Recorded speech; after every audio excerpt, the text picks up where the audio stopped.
ദൈവനാമത്തിനുണ്ടാകട്ടെ. എല്ലാ തരത്തിലുള്ള ആൾക്കാരും ഇമ്പോർട്ടൻ്റ് ആണ്. യുവജനങ്ങൾ മാത്രമല്ല, കുഞ്ഞുങ്ങള്, യുവജനങ്ങള്, അതേസമയത്ത് പ്രായമുള്ളവർ, അവർ ഇമ്പോർട്ടൻ്റ് ആണ്. നമ്മുടെ ആദ്യകാലങ്ങളിൽ സഭകളിൽ അപ്രകാരമുള്ള സെക്ഷൻസ് നമ്മൾ നോക്കാറില്ല. ദേവദാസന്മാർ വചനം ശുശ്രൂഷിക്കുമ്പോൾ എല്ലാവർക്കും വേണ്ടി ഒരു മെസ്സേജ് ദൈവാത്മാവ് പ്രേരിപ്പിക്കുന്ന പോലെ സംസാരിക്കുമെന്നാൽ പിൽക്കാലങ്ങളിൽ നമ്മൾ കുറച്ചും കൂടെ പുരോഗമനപരമായി ചിന്തിക്കുവാൻ തുടങ്ങിയപ്പോൾ ആ സെക്ഷൻസിനെ ഫോക്കസ് ചെയ്ത് അവർക്ക് പ്രാധാന്യം നൽകി അവരെ ഫോക്കസ് ചെയ്തുള്ള സൺഡേസ് ആരാധനകൾ നല്ലതാണ്, വളരെ നല്ലതാണ്. അതിന് at the very outset I want to really appreciate for this focus and vision that the church has for the youth. ഇന്നത്തെ നമ്മുടെ ഒരു അല്പസമയത്തെ ചിന്തയ്ക്ക് വേണ്ടി ഒരു വേദവചനം നമുക്ക് വായിക്കാം. റോമാലേഖനം അതിന്റെ 13-ാം അധ്യായം, Romans chapter 13 verse 11. ഉറക്കത്തിൽ നിന്ന് ഉണരുവാൻ നാഴിക വന്നിരിക്കുന്നു എന്നിങ്ങനെ നിങ്ങൾ സമയത്തെ അറിയുകയാൽ തന്നെ നാം വിശ്വസിച്ച സമയത്തേക്കാൾ രക്ഷ ഇപ്പോൾ നമ്മൾ രാത്രി കഴിവാറായി പകൽ അടുത്തിരിക്കുന്നു.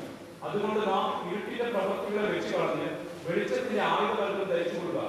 പകൽ സമയത്ത് എന്ന പോലെ നാം മര്യാദയായി നടക്കുക. വെറുക്കൂത്തുകളിലും മദ്യപാനങ്ങളിലുമല്ല, ശയനമോഹങ്ങളിലും ദുഷ്കാമങ്ങളിലുമല്ല, പിണക്കത്തിലും അസൂയയിലുമല്ല, കർത്താവായ യേശുക്രിസ്തുവിനെ തന്നെ ധരിച്ചു കൊള്ളുക. മോഹങ്ങൾ ജനിക്കുമാറ് ജഗത്തിനായി ചിന്തിക്കരുത്. Thank you. ടൈം മാനേജ്മെന്റ് എന്നുള്ള ഒരു വിഷയത്തെ കുറിച്ചാണ് നമ്മൾ ചിന്തിക്കുന്നത്. ഇന്നത്തെ യൂത്ത് സെന്ററിൽ നമ്മൾ അപ്രകാരമുള്ള ഒരു വിഷയമാണ് ചിന്തിക്കുന്നത്. ടൈം മാനേജ്മെന്റ് എന്ന് പറയുന്ന ആ ഒരു കോൺസെപ്റ്റ് വാസ്തവത്തിൽ ദൈവവചനത്തിന്റെ ഒരു കോൺസെപ്റ്റ് അല്ല, അത് കൊമേഴ്ഷ്യൽ വേർഡിന്റെ ഒരു കോൺസെപ്റ്റ് ആണ് ടൈം മാനേജ്മെന്റ് എന്ന് പറയുന്ന വിഷയം.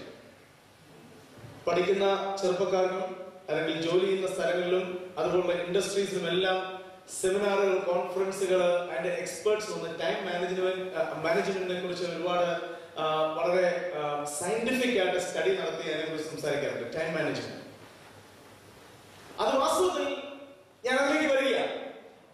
ടൈം മാനേജ്മെന്റ് എന്ന് പറയുന്ന കോൺസെപ്റ്റ് സെക്യുലർ വേൾഡിന്റെ ഒരു കോൺസെപ്റ്റ് ആണ്. ഞാൻ പറഞ്ഞു വരുന്നത് ടൈം മാനേജ്മെന്റ് എന്തെങ്കിലും ഒരു പാപമാണെന്ന് പറയുകയല്ല. I'm talking about the concept.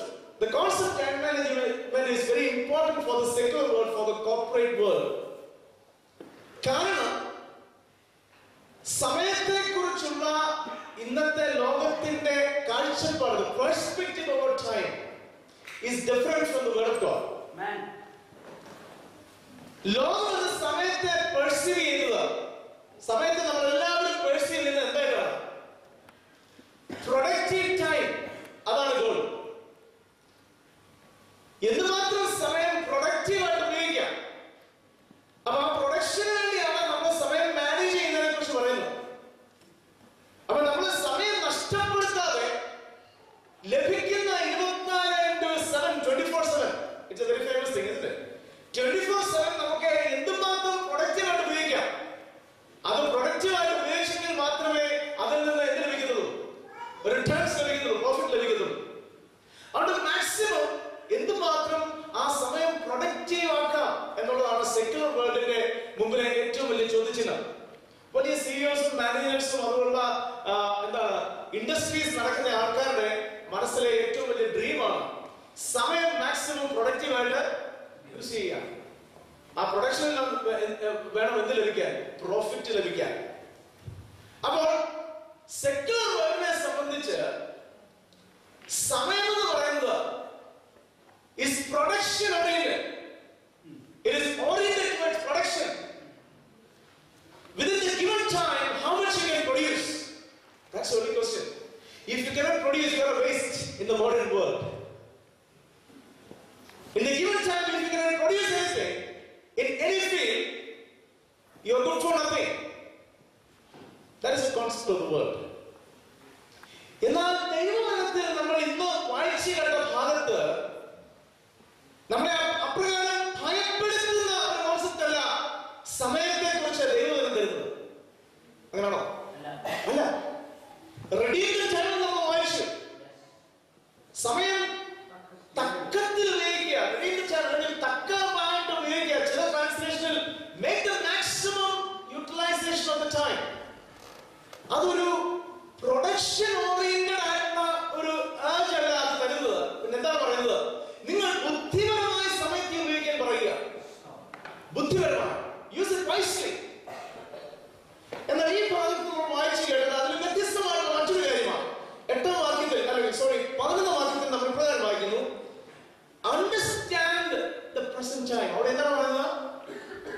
understand the present time. Understand the present time. അപ്പോൾ ദൈവവചനത്തിലേക്ക് വരുമ്പോൾ ദൈവവചനത്തിൽ സമയത്തെക്കുറിച്ച് പറയുന്നത് അല്ലെങ്കിൽ സമയത്തെക്കുറിച്ചുള്ള കാഴ്ചപ്പാട് എന്തല്ല, അതൊരു പ്രൊഡക്ഷൻ ഓറിയന്റഡ് ആയിട്ടുള്ള ഒരു കാഴ്ചപ്പാടല്ല. പക്ഷേ സമയത്തിന്റെ വില അല്ലെങ്കിൽ സമയത്തെ ദൈവം കാണുന്നത് മറ്റ് വേറൊരു രീതിയിലാണ്. അതുകൊണ്ട് ദൈവവചനം പുതിയ നിയമത്തിൽ ഏറ്റവും പ്രധാനമായി നമ്മൾ പലയിടത്തും കാണുന്ന കാര്യങ്ങൾ സമയത്തെ എന്ത് ചെയ്യണം? Interpret the time or understand the time. Or there are statements like times are evil,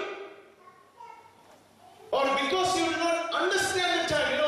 These are the statements that we read from the word of God about the time. ദൈവത്തിൽ 2-3 പ്രധാനപ്പെട്ട വാചകങ്ങളാണ് അല്ലെങ്കിൽ ശബ്ദങ്ങളാണ് സമയത്തിന് വേണ്ടി ഉപയോഗിച്ചിരിക്കുന്നത്. ഒന്ന് കൈറോസ് എന്ന് പറയുന്ന ഒരു ഗ്രീക്ക് പദം ഉപയോഗിച്ചിട്ടുണ്ട്. മറ്റൊന്ന് ക്രോണോസ് എന്ന് പറയുന്ന ഒരു ഗ്രീക്ക് പദം ഉപയോഗിച്ചിട്ടുണ്ട്. മറ്റൊരു പദം അവർ അല്ലെങ്കിൽ ഓറ എന്ന് പറയുന്ന ഗ്രീക്ക് പദം ഉപയോഗിച്ചിട്ടുണ്ട്. ഈ 3 വാക്കുകളാണ് നമ്മുടെ ഇംഗ്ലീഷ് പരിഭാഷയിലേക്ക് ടൈം എന്ന് പരിഭാഷപ്പെടുത്തിയിരിക്കുന്നത്. ദൈവം സമയത്തെ കാണുന്നത് പലർക്കും സ്ട്രാറ്റജിക് ആയിട്ട് കൈറോസ് എന്ന് ഉപയോഗിച്ചിട്ടുണ്ട്. കൈറോസ് വളരെ സ്ട്രാറ്റജിക് ആയിട്ട്. ഒരു ഉദാഹരണം പറയുകയാണെങ്കിൽ മർക്കോസിന്റെ സുവിശേഷമായിട്ട് 1-15 വാക്യത്തിൽ യേശുക്രിസ്തു തന്റെ ശുശ്രൂഷ തുടങ്ങുമ്പോൾ ഒരു വലിയ പ്രഖ്യാപനം നടത്തിക്കൊണ്ടാണ് തുടങ്ങുന്നത്. കാലം തികഞ്ഞു, ദൈവരാജ്യം സമീപിച്ചിരിക്കാൻ മാനസാന്തരപ്പെട്ട സുവിശേഷത്തിൽ കാലം തികഞ്ഞു, കാലത്തിന്റെ തികവ്. ഗലാത്യ ലേഖനത്തിൽ പൗലോസ് ഇപ്രകാരം പറഞ്ഞു, കാലത്തിന്റെ തികവിങ്കൽ സ്ത്രീയുടെ സന്തതിയായി ദൈവപുത്രൻ ലോകത്തിലേക്ക് വന്നു. അവിടെ ടൈം മാനേജ്മെന്റിനെ കുറിച്ചല്ല പറയുന്നത്, പക്ഷേ ദൈവം നമ്മളെ കൊണ്ടുപോകുന്നത് മറ്റൊരു വീക്ഷണത്തിലേക്കാണ്. ടൈം മാനേജ്മെന്റുകാർ പറയുന്ന ഒരു കാര്യമുണ്ട്, ടൈം നമുക്ക് ഒരിക്കലും മാനേജ് ചെയ്യാൻ പറ്റത്തില്ല. 24 മണിക്കൂർ എന്ന് പറഞ്ഞാൽ എല്ലാവർക്കും ഒരുപോലെ ഉള്ളൂ. അത് ബുദ്ധിമാനായ മനുഷ്യനും സയന്റിസ്റ്റിനും വെറുതെ ഉഴപ്പി വഴിയോടെ സിഗരറ്റ് വലിച്ച് നടക്കുന്ന ആൾക്കാർക്കും എല്ലാം സമയം എല്ലാവർക്കും ഒരു no one can manage time. Can we manage time? We cannot manage time. But we have to manage ourselves. We manage ourselves. We are not managing time, but we are managing ourselves. അതാണ് ദൈവത്തിന്റെ വാസ്തവത്തിൽ പറയുന്നത്. കാലത്തെ മനസ്സിലാക്കി നീ നിന്നെ തന്നെ നിയന്ത്രിക്കുക. Manage yourself. ദൈവം എല്ലാത്തിനും ഒരു സമയം വെച്ചിട്ടുണ്ട്. ദൈവത്തിന് ഒരു സമയമുണ്ട്. ദൈവത്തിന്റെ വലിയ കാര്യപരിപാടിയിൽ നിത്യതയെ മുറിച്ചുകൊണ്ട് ദൈവം കാലം സമയം ആദ്യം മുതൽ തുടങ്ങി. അതിനുശേഷം അടുത്ത നിത്യത വരെ ദൈവത്തിന്റെ കാര്യപരിപാടിയിൽ ഇതുപോലെ ചില സമയത്ത് ദൈവത്തിന്റെ പ്രവാചകന്മാരിൽ കൂടിയും യേശുക്രിസ്തുവിനെ ഭൂമിയിൽ അയക്കുന്നതിൽ കൂടിയും കർത്താവിന്റെ വരവിൽ കൂടിയും അതുപോലെ ചില കാലങ്ങൾ കാലഘട്ടങ്ങൾ ദൈവം നിർണയിച്ചിട്ടുണ്ട്. ആ കാര്യപരിപാടിയിൽ നാം എന്ത് ചെയ്യണം? നമ്മെ തന്നെ ഏൽപ്പിച്ചു കൊടുത്ത് where we fit in, we need to understand that. We need to understand where we fit in God's big plan. ദൈവത്തിന്റെ വചനം സമയത്തെ കുറിച്ച് അതാണ് പറയുന്നത്. അതുകൊണ്ട് പൗലോസ് റോമർക്ക് ലേഖനം എഴുതുമ്പോൾ ഏകദേശം തന്റെ ജീവിതത്തിന്റെ അവസാന കാലഘട്ടത്തിലാണ് റോമർക്ക് താൻ ലേഖനം എഴുതുന്നത്. ഏകദേശം അവസാനത്തെ ലേഖനങ്ങളിൽ ഒന്നാണ് റോമാലേഖനം. When we come to chapter 13, it's towards the end of the epistle. അവിടെ പെട്ടെന്ന് ഒരു കാര്യം പറഞ്ഞിട്ട് ഞാൻ മുമ്പോട്ട് പോകാൻ വേണ്ടി താല്പര്യപ്പെടുന്നു. റോമാലേഖനം ആദ്യം മുതൽ താൻ പറയുമ്പോൾ പല കാര്യങ്ങളും മനസ്സിലാക്കാൻ പറയുന്നുണ്ട്. സമയത്തെ മനസ്സിലാക്കുന്നതിന് മുൻപ് before you understand time, we need to understand several other things. തുടക്കത്തിൽ ഞാൻ പറഞ്ഞില്ല, please understand the time. I'm writing the epistle so that you may understand about the time. No, he's not talking about that in the beginning. The beginning, in all the other chapters, he is talking several other things. ഒന്നാമത്തെ അധ്യായത്തിൽ താൻ പറയുകയാണ്, you must understand the judgment of God. ഒന്നാം അധ്യായത്തിൽ താൻ തുടക്കത്തിൽ പറയുകയാണ്, നിങ്ങൾ ദൈവത്തിന്റെ ന്യായവിധി എന്തെന്ന് മനസ്സിലാക്കും. വിവരിക്കാൻ താല്പര്യപ്പെടുന്നില്ല. രണ്ടാം അധ്യായത്തിൽ താൻ പറയുന്നു, രണ്ടാം അധ്യായത്തിൽ കാണുന്നത് ദൈവത്തിൽ നിങ്ങളുടെ സ്റ്റാറ്റസ് എന്താണെന്ന് മനസ്സിലാക്കും. പ്രത്യേകിച്ച് യഹൂദന്മാരാണ് പറയുന്നത്, നിങ്ങൾ ജാതികളെക്കാളും വ്യത്യസ്തരാണെന്ന് നിങ്ങൾ ചിന്തിക്കണം. നിങ്ങളും ജാതികളും ഒരുപോലെ. Understand your status in God.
present time. ഇതെല്ലാം മനസ്സിലാക്കിയതിനു ശേഷം നിങ്ങൾ എന്തുകൂടെ മനസ്സിലാക്കണം? ഒടുവിൽ തനിക്ക് പറയാനുള്ള മനസ്സിൽ താന് അത്രയും കാലം ദൈവത്തിൽ നിന്ന് പ്രാപിച്ച ആലോചനകൾ, ദൈവത്തിൽ നിന്ന് മനസ്സിലാക്കിയ വലിയ ദൈവിക സത്യങ്ങൾ, മർമ്മങ്ങൾ റോമ സമയ പഠിപ്പതിന് ശേഷം അതിന്റെ ഒടുവിലത്തെ ഭാഗത്തേക്ക് താൻ എത്തുമ്പോൾ പറയുകയാണ്, understand time, understand the present time.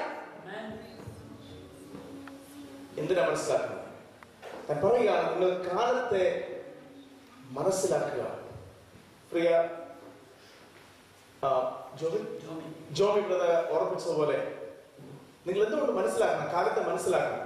Because കാലത്തെ മനസ്സിലാക്കിയില്ലെങ്കിൽ നിങ്ങൾക്ക് എന്ത് ചെയ്യാൻ പറ്റത്തില്ല, നിങ്ങൾക്കൊന്നും മനസ്സിലാകുന്നില്ല. You understand the priority, you understand the priority, understand the time. തുടർന്നുള്ള വാക്കുകൾ നമുക്ക് വായിക്കാം. Do this, understand the present time. And അടുത്ത വാചകം പറയുന്നത്, the hour has come for you, the hour has come for you to wake up. ഉണരുവാനുള്ള സമയം നിങ്ങൾക്ക് വന്നിരിക്കുന്നു. Time for you to wake up. Come on, wake up. രാവിലെ നമുക്കെല്ലാം പിള്ളേർക്കുള്ളവർക്ക് അറിയാം അല്ലേ? പിള്ളേരെ എല്ലാം രാവിലെ എഴുന്നേൽക്കണം. പ്രത്യേകിച്ച് തണുപ്പൊക്കെ കൂടുന്ന സമയത്ത് എന്തോ പറ്റുന്നേ, പിള്ളേർക്ക് ഉറക്കം കൂടും. രാവിലെ സ്കൂളിൽ വിടണം, 6 മണിക്ക് കുത്തിപ്പൊക്കണം, എഴുന്നേൽപ്പിക്കണം. Wake up, wake up. You need to do something. You have a long way to go. അതുകൊണ്ട് പൗലോസ് പറയുകയാണ്, ഈ കാര്യങ്ങളെല്ലാം ദൈവത്തിന്റെ ന്യായവിധി, ദൈവത്തിന്റെ സ്റ്റാറ്റസ്, ദൈവത്തിൽ നിന്നുള്ള സ്റ്റാറ്റസ്, ഇതുപോലുള്ള കാര്യങ്ങളെല്ലാം പറഞ്ഞിട്ട് പറയുകയാണ്, you wake up now. The time, the present time is very different and difficult. Please do understand and wake up. Time to wake up. It is not the time to sleep. It's not the time to sleep. അതെന്താ അങ്ങനെ പറയാൻ കാരണം? ദൈവത്തിന്റെ വചനത്തിൽ അനേക ഉദാഹരണങ്ങൾ ഈ ഉണർവിനെ കുറിച്ച് അല്ലെങ്കിൽ ഉണരുന്നതിനെ കുറിച്ച് പറയുന്നുണ്ട്. പെട്ടെന്ന് ഒരു രാജാക്കന്മാരുടെ പുസ്തകമായ 7-ാം അധ്യായത്തിൽ ഒരു രസകരമായിട്ടുള്ള സംഭവമുണ്ട്. അവിടെ 2 കുഷ്ഠരോഗികൾ ഉണർന്നതിനെ കുറിച്ച് പറയുന്നുണ്ട്. വളരെ ബുദ്ധിമാന്മാരായ 2 കുഷ്ഠരോഗികൾ.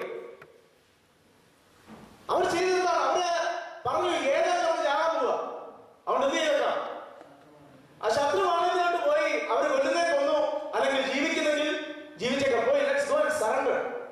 ബുദ്ധിപരമായ ചില നീക്കങ്ങൾ അവർ സമയത്ത് മനസ്സിലാക്കി ചെയ്ത ഒരു പ്രധാനപ്പെട്ട സ്ട്രാറ്റജിക് നീക്കമായിരുന്നു അത്. അവര് ചെന്നിട്ട് ഏറ്റവും എന്നെ സ്പർശിച്ച ഒരു കാര്യം ഇതാണ്. അവര് ചെന്നു, അവർക്ക് വലിയ കൊള്ള കിട്ടി. അവര് പറയുകയാണ്, ഇത് എന്താണ്, ഇത് സത്വർത്തമാന ദിവസമായതുകൊണ്ട് നമ്മൾ എന്ത് ചെയ്യരുത്, we should not keep quiet. അവർ ഉണർന്നു. The moment they went there, they wake up. They woke up and they said, no, today they realized something. അപ്പോൾ ഉണരുമ്പോൾ നമുക്ക് എന്തുണ്ടാകും? We get some realization. ആ കുഷ്ഠരോഗി ഉണർന്നപ്പോൾ അവർക്ക് വലിയ റിയലൈസേഷൻ ഉണ്ടായി. Today is the day of good news. ആ വലിയ realisation ഉണ്ടാകുമ്പോൾ അവർ പറഞ്ഞു, ഇത് നമ്മൾ തന്നെ അനുഭവിച്ച് സന്തോഷിച്ച് പോകാൻ വേണ്ടിയല്ല, ഇത് നമ്മൾ മറ്റുള്ളവരെ അറിയിക്കണം, മറ്റുള്ളവരെ അറിയിക്കണം. എസ്തേറിന്റെ പുസ്തകത്തിൽ മറ്റൊരു കാര്യം നമുക്ക് കാണുവാൻ സാധിക്കും. നീ ഈ സമയത്ത് മിണ്ടാതിരുന്നാൽ യഹൂദന്മാർക്ക് വിടുതലും രക്ഷയും മറ്റൊരു ഭാഗത്തുനിന്ന് ഉണ്ടാകും. ദൈവം എപ്പോഴും സമയത്തെ കുറിച്ച് പറയുന്നത് എന്താണ്? ഇതെല്ലാം നിശ്ചയിക്കുന്ന കാര്യം എന്താണ്? You manage yourself, otherwise you will be thrown out. Your opportunity will be gone. Someone else will take your place and God will use them. Amen. And God is going to use them. God will do His plan and purpose, and the plan and purposes of God will go forward. Amen. But if you use your opportunity, you are there in the plan of God. Otherwise someone else is going to step into your place. Amen. So manage yourself, and it is your time to wake up. പൗലോസ് റോമാലേഖനത്തിൽ പറയുകയാണ്, wake up from your slumber and sleepiness and act suddenly. താഴെയുള്ള ഭാഗങ്ങൾ പറയുകയാണ്, രാത്രി കഴിവാറായി. The night is nearly over, the day is almost here. നമ്മൾ വിശ്വസിച്ചതിനേക്കാൾ രക്ഷ അടുത്തിരിക്കുന്നതുകൊണ്ട്, നമ്മൾ വിശ്വസിച്ച സമയത്തേക്കാൾ രക്ഷ അടുത്തിരിക്കുന്നതുകൊണ്ട് എന്ത് ചെയ്യുക? ഉണരുക, സമയം തക്കത്തിൽ ഉപയോഗിക്കുക. പൗലോസ് പറയുമ്പോൾ അത് ഒരുപാട് വർഷങ്ങളൊന്നും ആയില്ല. അവർ വിശ്വസിച്ച സമയം എന്ന് പറഞ്ഞാൽ റോമയിലെ വിശ്വാസികളൊക്കെ രക്ഷിക്കപ്പെട്ട് മുൻപോട്ട് വന്ന ആ സമയത്തേക്കാൾ താൻ ഈ ലേഖനം എഴുതുന്ന സമയമായപ്പോഴത്തേക്ക് എത്ര വർഷമായിക്കാണ്? അധികം വർഷമൊന്നും ആയില്ല, കുറച്ച് നാളെ ആയിരുന്നു. പക്ഷെ താൻ പറയുകയാണ് the urgency of time. താൻ നോക്കുമ്പോൾ കർത്താവിന്റെ വരവ്, രക്ഷയുടെ കാലഘട്ടം വളരെയധികം അടുത്തിരിക്കുന്നു. He understood the urgency of time. അത് ഉറങ്ങാൻ പറ്റത്തില്ല.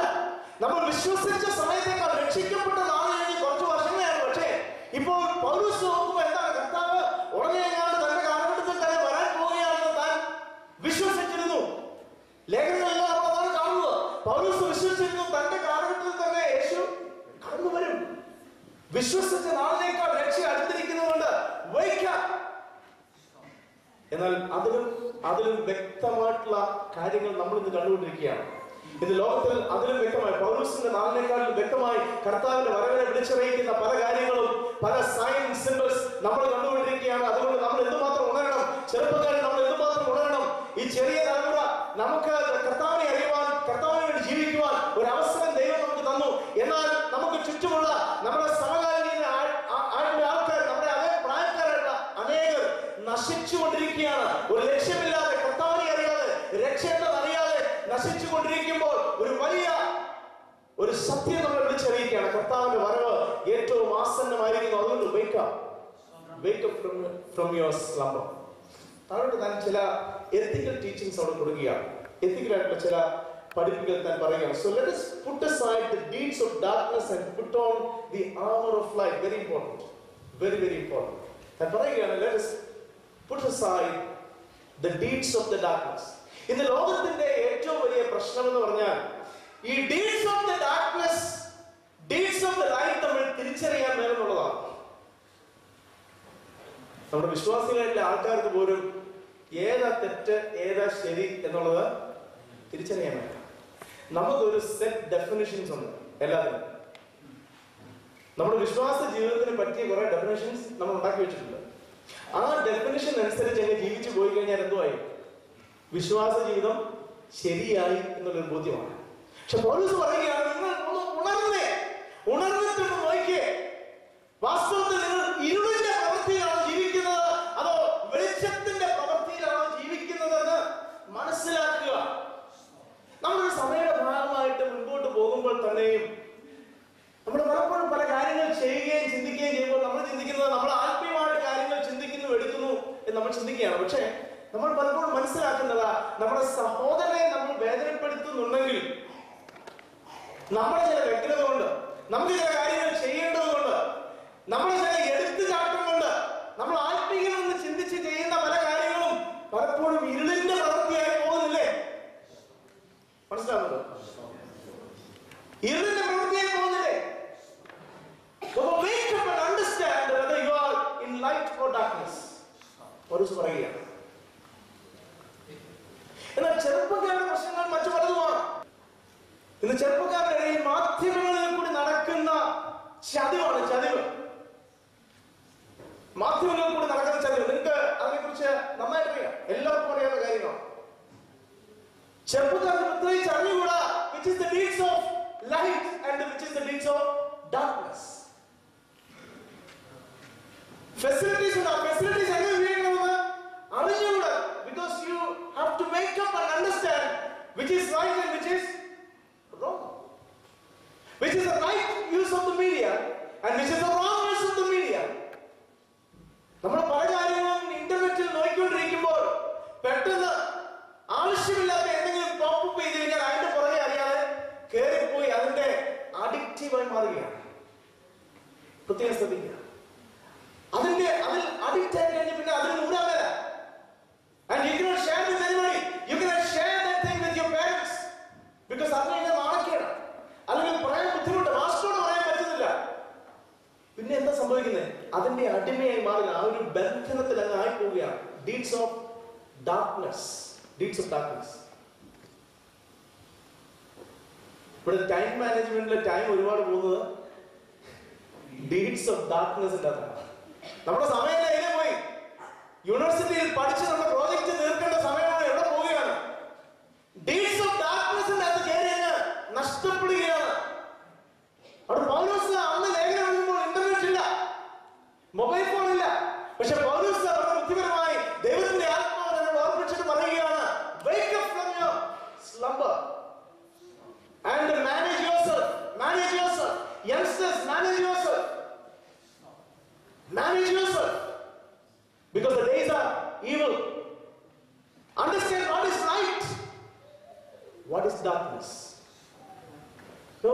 ചുറ്റും ഒരുപാട് സൈൻസ്, സിംബൽസ്, ഒരുപാട് ഉദാഹരണങ്ങൾ, ഒരുപാട് മോഡൽസ് വന്നുകൊണ്ടിരിക്കുകയാണ്. മറ്റൊരു വലിയ ഫാഷനാണ്, UK ഏറ്റവും വലിയ പ്രശ്നമാണ് ഫാഷൻ.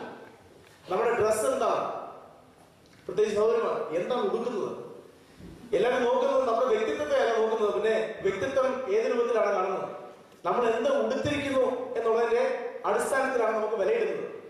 ഏത് ഷൂസാണ് ഇട്ടിരിക്കുന്നത്, ഏത് കമ്പനിയുടെ ഉടുപ്പാണ് ഇട്ടിരിക്കുന്നത്, ഏത് ജാക്കറ്റാണ്, ഇതെല്ലാം വിഷയങ്ങളാണ്. ഏത് ടൈപ്പ് മൊബൈലാണ് ഉപയോഗിക്കുന്നത്, ഇതെല്ലാം വലിയ പ്രശ്നങ്ങളാണ്. We don't know the priority. We don't know what is right and what is wrong. I'm not saying that fashion is bad, you know. Decent ആയിട്ട് ഡ്രസ് ധരിക്കണം. അതുകൊണ്ട് പൗലോസ് പറയുന്ന വാചകം അതാണ്. അതുകൊണ്ട് behave decently. We need to understand what is decency. നമുക്ക് ചുറ്റുമുള്ള, നമ്മൾ സ്കൂളിലേക്ക് പോകുമ്പോൾ, പിള്ളേർ സ്കൂളിൽ പോകുമ്പോൾ അയ്യോ ചുറ്റും ഒരുപാട് കാര്യങ്ങൾ നടക്കുകയാണ്. അപ്പോൾ നിങ്ങൾ സ്ട്രഗിൾ ചെയ്യണം. നിങ്ങളുടെ മനസ്സിലേക്ക് കിടന്ന് പിടക്കുകയാണ്. ഞാൻ ദൈവമേ വൈദ്യരായിട്ട് ഇരുന്നിട്ട് എനിക്കെന്താ ഇതൊന്നും ചെയ്യാൻ പറ്റത്തില്ലേ? It's not natural. നമ്മുടെ ഇന്ത്യയിലെ കൾച്ചർ വിട്ടിട്ട് അവിടെ പുതിയ കൾച്ചർ ജീവിക്കുകയാണ്. നമ്മുടെ മനസ്സിൽ, ചെറുപ്പക്കാരുടെ മനസ്സിൽ ഇതുപോലെ ചോദ്യങ്ങൾ വരികയാണ്. Why can't I do that? പിന്നെ വായനത്തിൽ നിന്ന് എന്താണ് അതിന് സാങ്ഷൻസ് നോക്കിക്കൊണ്ടിരിക്കുകയാണ്. അത് എവിടെയെങ്കിലും സാങ്ഷൻ ഇതൊക്കെ ചെയ്യാമോ, അതോ ചെയ്യാൻ പറ്റത്തില്ലേ ചോദ്യമാണ്. ഞാനൊരു ചെറുപ്പക്കാരനെ പരിചയപ്പെട്ടു, അദ്ദേഹമായിട്ട് സംസാരിച്ചിട്ടുണ്ടപ്പോൾ അദ്ദേഹം എന്നോട് പറഞ്ഞ കാര്യങ്ങൾ എനിക്ക് അദ്ദേഹത്തിന് ഒരു വലിയ മറുപടി ഒന്നും പറയാൻ പറ്റിയില്ല. കാരണം വെച്ചാൽ അതുപോലുള്ള വലിയ ഫിലോസഫി ഇങ്ങോട്ട് പറയാം. അദ്ദേഹം പറയുകയാണ്, യേശു ഗിരിപ്രഭാഷണത്തിൽ പറയുന്ന കാര്യങ്ങൾ എത്ര പേർക്ക് ഫോളോ ചെയ്യാൻ പറ്റും? നമ്മളെല്ലാവരും സെർമൺ ഓൺ ദി മൗണ്ട് വായിക്കുന്നതാണ്. Sermon on the mount is very profound. എത്ര പേർക്ക് അത് ഫോളോ ചെയ്യാൻ പറ്റും? അദ്ദേഹം പറഞ്ഞത് എന്നെ ഒരുപാട് ചിന്തിപ്പിച്ചു. അദ്ദേഹം പറയുകയാണ്, നമുക്കത് ചെയ്യാൻ പറ്റത്തില്ല എന്ന് കാണിക്കാൻ വേണ്ടി യേശു പറഞ്ഞതല്ലേ. എന്ന് പറഞ്ഞാൽ ഒരു സ്ത്രീയെ നോക്കിയിട്ട് ആ നോക്കുന്നത് തന്നെ വ്യഭിചാരമാണെന്ന്. അപ്പൊ നമ്മൾക്കിവിടെ അത് ചെയ്യാൻ പറ്റത്തില്ല, നമ്മളതിന് നമുക്ക് കഴിവില്ലാത്തവരാണെന്ന് കാണിക്കാൻ വേണ്ടി യേശു പറഞ്ഞു വെച്ചതല്ലേ സെർമൺ ഓൺ ദി മൗണ്ട്. കോപിച്ചാൽ നിങ്ങൾ പാപം ചെയ്യുന്നു. സഹോദരന്റെ നിസാര എന്ന് പറഞ്ഞാൽ അഗ്നിവേദന യോഗ്യനായി തീരുന്നു. ഈ നിസാര അതിന് ഗ്രേഡ് കൂടിയ വാക്കുകൾ നമ്മൾ ഉപയോഗിക്കുന്നത്. പുറത്ത് വന്നില്ലെങ്കിലും മനസ്സിന്റെ അകത്ത് അയ്യോ ഇദ്ദേഹം ഇന്ന് വരാതിരുന്നെങ്കിൽ ആരാധന എത്ര അനുഗ്രഹമായിരുന്നു അല്ലേ. Deeds of light and deeds of darkness. Paulose പറയുന്നു, wake up from your spiritual slumber. അദ്ദേഹം പല കാര്യങ്ങളും പറഞ്ഞു. അദ്ദേഹം സമ്മതിക്കുന്നില്ല. അദ്ദേഹം പറയുന്നത് ഇതെല്ലാം 100% ആർക്കും ഫോളോ ചെയ്യാൻ പറ്റത്തില്ല. ഇന്നിവിടെ എന്നെ കേൾക്കുന്ന ആരെങ്കിലും അങ്ങനെ ചിന്തിക്കുന്നുണ്ടെങ്കിൽ ദൈവത്തിന്റെ വളരെ വ്യക്തമായിട്ട് പറയുന്നു, സ്വർഗസ്നായ പിതാവ് സൽഗുണം പൂർണ്ണായിരിക്കുന്നത് പോലെ. അത്രയും പറ്റുമോ? Do we really believe that can be? Is it possible? Let's behave decently as in the daytime, not in orgies and drunkenness. അതിലേക്ക് ഞാൻ പോകുന്നില്ല. ഇരിക്കുന്നവരാരും അങ്ങനെ ചെയ്യുന്നവരല്ല. പറഞ്ഞ വാക്യം പക്ഷെ നമുക്ക് ആവശ്യമാണ്. അതിന്റെ അവസാന ഭാഗത്തേക്ക് നമ്മൾ കടന്നു വരികയാണ്. Rather clothe yourself with the Lord Jesus Christ and do not think. അതിന്റെ ആൻസർ എന്തുവാ? സ്വർഗസ്ഥനായ പിതാവ് സൽഗുണ സമ്പൂർണ്ണനായിരിക്കുന്ന പോലെ നമുക്ക് എങ്ങനെ ആയിത്തീരുവാൻ പറ്റും? We need a clothing. പൗലോസ് ഏറ്റവും പ്രധാനമായി തന്റെ സമയം പഠിപ്പിച്ച ഒരു കാര്യമുണ്ട്. നിങ്ങൾ ക്രിസ്തുവിനെ എന്ത് ചെയ്യുക? ധരിക്കുക. That is the answer. നമ്മുടെ എല്ലാ പ്രശ്നത്തിനും, ചെറുപ്പക്കാരുടെ എല്ലാ പ്രശ്നത്തിന്റെയും ഏറ്റവും പ്രധാനപ്പെട്ട ഉത്തരമാണ് എന്ത്? ക്രിസ്തു യേശുവിനെ നമ്മൾ എന്ത് ചെയ്യുക? ധരിക്കുക. How do we manage ourselves? We manage ourselves by putting on Jesus Christ on us. Why do we put on Jesus Christ on us? Why is he using? How can we put on Jesus Christ? Is Jesus Christ a garment? Or യേശുവിന്റെ കോട്ടോ അങ്ങനെ വല്ലതും ഉണ്ടോ? എന്താണ് യേശുവിനെ ധരിക്കുക എന്ന് പറയുന്നത്? യേശുവിനെ ധരിക്കുക എന്ന് പറഞ്ഞാൽ യേശുവിന്റെ ഐഡന്റിറ്റി ഉള്ളവരായി തീരുക. ധരിക്കുക പുറമെ കാണുന്ന സാധനമാണ് എന്ത്? നമ്മൾ ധരിക്കുന്ന വസ്ത്രം. ആ കർത്താവ് നമ്മളെ കുറിച്ച് ആഗ്രഹിക്കുന്നു. വളരെ ചലഞ്ചിങ് ആയിട്ടുള്ള ഒരു കാര്യമാണ് പൗലോസ് പറയുന്നത്. We need to change our identity. നമ്മളിന്ന് പുറത്തേക്ക് ലോകത്തിലേക്ക് ഇറങ്ങുമ്പോൾ, നമ്മുടെ ടൗൺ സെന്ററിലേക്ക് ഇറങ്ങുമ്പോൾ നമ്മൾ ഒരുപാട് ഇന്നത്തെ ലോകത്തിന്റെ റിഫ്ലക്ഷൻ ആണ് നമ്മളോട് കാണുന്നത്. അതിന്റെ മധ്യത്തിൽ നമ്മളായിരിക്കുന്ന സ്ഥലങ്ങളിൽ വേറൊരു ഐഡന്റിറ്റി നമുക്ക് പ്രദർശിപ്പിക്കാൻ പറ്റുമോ? കർത്താവ് സഭയെ കുറിച്ച് ഉദ്ദേശിക്കുന്നതാണ്. കർത്താവിന്റെ ചെറുപ്പക്കാരെ കുറിച്ച് ഉദ്ദേശിക്കുന്നതാണ്. കർത്താവിനെ പിൻപറ്റുന്ന ചെറുപ്പക്കാരെ കുറിച്ച് ദൈവം ഉദ്ദേശിക്കുന്നതാണ്. ദൈവം നമ്മളിൽ നിന്ന് പ്രതീക്ഷിക്കുന്നതാണ്. ഒരു ക്രിസ്തുവിന്റെ ഐഡന്റിറ്റി നമുക്ക് പ്രദർശിപ്പിക്കുവാൻ കഴിയുമോ? അത് നമ്മുടെ വസ്ത്രത്തിൽ കൂടി മാത്രമല്ല, with our whole personality, with our deeds, with our actions, with our words and everything, can we reflect Christ?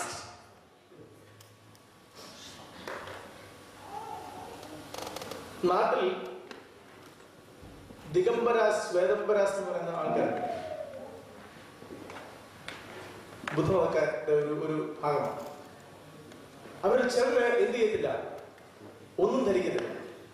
പക്ഷെ അവർ പോകുമ്പോൾ ലോകം മുഴുവൻ അവരെ നോക്കുകയാണ്. അവർക്ക് ആരും പറഞ്ഞു കൊടുക്കേണ്ട ആവശ്യമില്ല ആരാണെന്ന്. ഈ ദിഗംബരാസോ അല്ലെങ്കിൽ ശ്വേതംബരാസ്. ശ്വേതംബരാസ് എന്ന് പറഞ്ഞാൽ മുഴുവൻ വെള്ള വസ്ത്രം ധരിച്ച് നടക്കുന്നതാണ്. ദിഗംബരാസ് എന്ന് പറഞ്ഞാൽ ദിക്കാണ് അവരുടെ അമ്പലം. അതുകൊണ്ട് വസ്ത്രത്തിന്റെ ആവശ്യമില്ല. ഒരു ഐഡന്റിറ്റി എന്താണ്? ഒരു മെസ്സേജ് ലോകത്തിന് അയക്കുകയാണ്. അവരുടെ ഫിലോസഫി അവർ ലോകത്തെ പഠിപ്പിക്കുന്നത് അങ്ങനെയാണ്. എന്നാൽ ക്രിസ്ത്യാനിത്വം ഇന്ന് ലോകത്തിന് കൊടുക്കുന്ന മെസ്സേജ് എന്താണ്? അയ്യോ, ക്രിസ്മസ് വരുമ്പോൾ ഇനിയിപ്പോ ക്രിസ്മസ് വരാൻ പോവാ. ഈ കേരളത്തിൽ ക്രിസ്മസിന്റെ സമയത്തൊക്കെ എത്ര കോടിയുടെ കള്ളൻ അടിച്ചു തീർക്കുന്നു. അല്ലെങ്കിൽ UK പോലുള്ള സ്ഥലങ്ങളിൽ ക്രിസ്മസ് അങ്ങ് സെലിബ്രേറ്റ് ചെയ്ത് അങ്ങ് അടിച്ചു പൊളിക്കുകയാണ്. നമ്മൾ ലോകത്തിന് കൊടുക്കുന്ന ഐഡന്റിറ്റി എന്താണ് ക്രിസ്തുവിനെ കുറിച്ച്?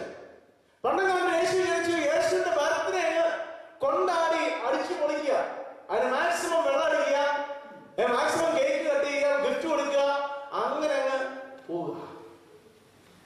It's very hard. You may ask me, is it wrong? What is wrong in that? The question that I want to ask you back is, are we putting on Christ? Is that what Christ is? പൗലോസ് പറഞ്ഞ മൂന്ന് പേരുകൾ ഒരുമിച്ച് ഉപയോഗിച്ചിരിക്കുക. Put on Lord Jesus Christ. കർത്താവായ യേശുക്രിസ്തുവിനെ ധരിക്കുവാൻ ഉറപ്പിക്കുകയാണ്. യേശുവിനെ ധരിക്കുക എന്നുള്ളതല്ല. ഫിലിപ്പിലെ അതിന്റെ 2-ാം അധ്യായത്തിൽ പറയുന്നു ക്രിസ്തുവിന്റെ മനസ്സുള്ളവരായിരിക്കുക. പക്ഷെ ഈ ഭാഗത്ത് താഴെ കുറച്ചുകൂടെ കർശനമായിട്ട് പറയുകയാണ്, കർത്താവായ യേശു ക്രിസ്തുവിനെ 3 പ്രധാനപ്പെട്ട മെസ്സിയാനിക് ടൈറ്റിൽസ് ഉപയോഗിക്കുക. കർത്താവായ യേശു ക്രിസ്തുവിനെ നിങ്ങൾ പൂർണ്ണമായി ധരിക്കുക.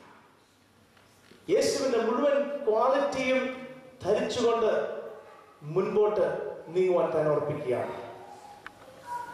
പ്രിയ ചെറുപ്പക്കാരെ, എന്റെ സമയം ഇവിടെ അവസാനിച്ചുകൊണ്ടിരിക്കുകയാണ്.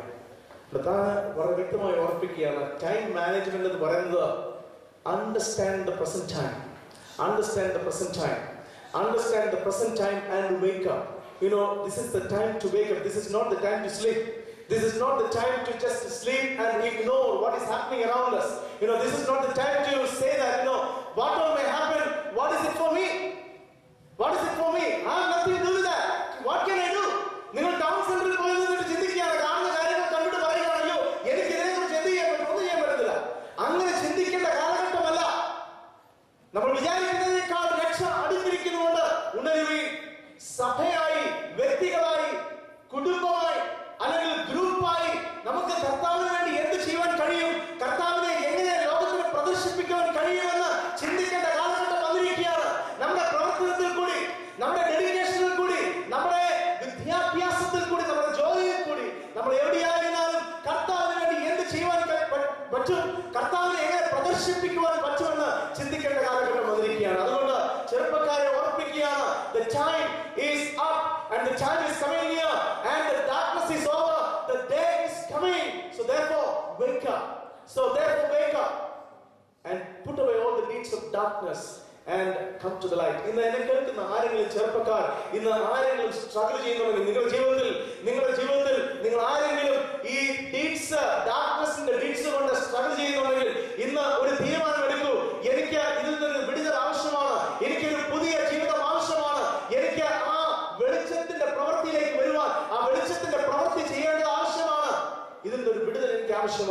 എത്ര പേർക്ക് പ്രാർത്ഥിക്കാൻ കഴിയും? കണ്ണുകളെ അടയ്ക്കാൻ നമുക്ക് പ്രാർത്ഥിക്കാം.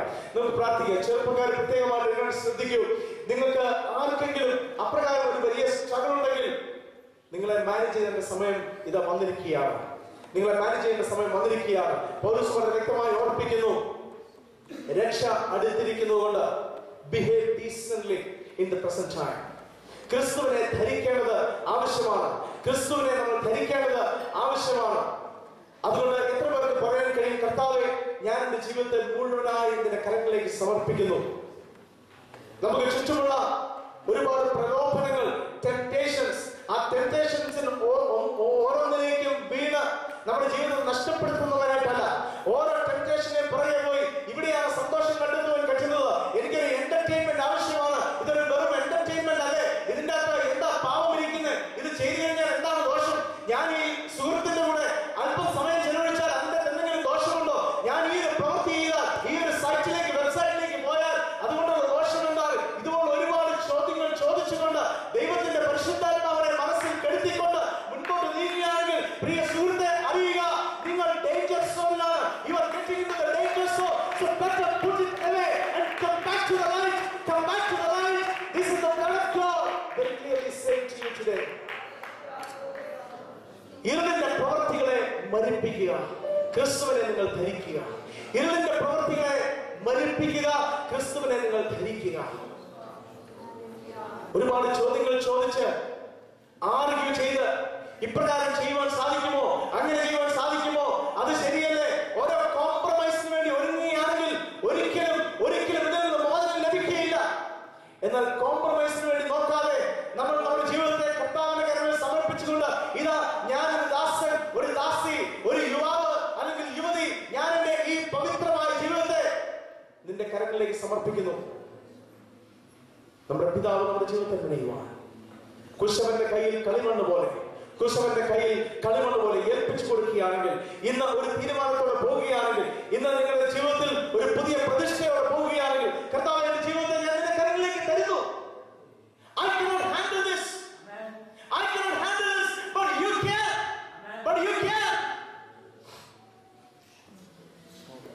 എത്ര പേർക്ക് പറയാൻ കഴിയും? It's not easy to live in UK. It is not easy to live in the present time. Understand. So the word of God is very clearly saying that it is not managing the time, but understand the time, interpret the time, and try to understand how the Lord is breaking into your life, how the Lord wants to use you, how the Lord wants to change you, how the Lord wants to transform your life and make it useful for the Lord. ഒരു ചെറുപ്പക്കാരൻ കർത്താവിന്റെ അടുത്ത് വന്നു. അവന്റെ കർത്താവിനെ പിൻപറ്റുവാൻ വളരെ കൊതിയായിരുന്നു. എന്നാൽ യേശു അവന്റെ ഉള്ളിലേക്ക് ഒരു സ്കാനിങ് നടത്തിയിട്ട് പറഞ്ഞു, എല്ലാം കൊള്ളാം, നീ എല്ലാം ചെയ്യുന്നുണ്ട്, നീ നല്ലവനാണ്. എന്നാൽ പക്ഷെ ഒരൊറ്റ കുറവ്, നിന്റെ ജീവിതത്തിൽ ധനം ഒരു വലിയ വിഷയമാണ്. ആ ധനത്തെ നിനക്ക് കൈവിടുവാൻ കഴിയുമോ? Can you give up your wealth and come and follow me? നമ്മൾ വായിക്കുന്നത് ആ ചെറുപ്പക്കാരൻ അതിദുഃഖത്തോടെ കടന്നുപോയി. ആ ചെറുപ്പക്കാരനെ നമ്മൾ കാണുന്നത് ഇന്നുള്ള പല ചെറുപ്പക്കാരുടെ മനസ്സിൽ നടക്കുന്ന സംഘട്ടനമാണ്. നമ്മൾ ആഗ്രഹിക്കുന്ന കാര്യങ്ങൾ, നമ്മളെ കൊതിപ്പിക്കുന്ന കാര്യങ്ങൾ, നമ്മളെ ജനത്തെ ത്രസിപ്പിക്കുന്ന കാര്യങ്ങൾ, നമ്മളെ ഇക്ലിക്കുന്ന കാര്യങ്ങൾ വിടുവാൻ വേണ്ടി മനസ്സ് വലിയ ബുദ്ധിമുട്ടാണ്. എന്നാൽ അതേ സമയത്ത് കർത്താവിനെ പിൻപറ്റുന്നതും ആവശ്യമാണെന്നറിയാം. If anybody is struggling like that, today the Lord is saying, come to me. I can free you. I offer my life to you. Lord, I offer my life to you. This is a prayer. It's not a performance, but it's a prayer. I want every youngsters. ഞാൻ ഈ കാര്യം ഓർപ്പിക്കട്ടെ. ഇന്ന് ചിലര് survey നടത്തിയതനുസരിച്ച്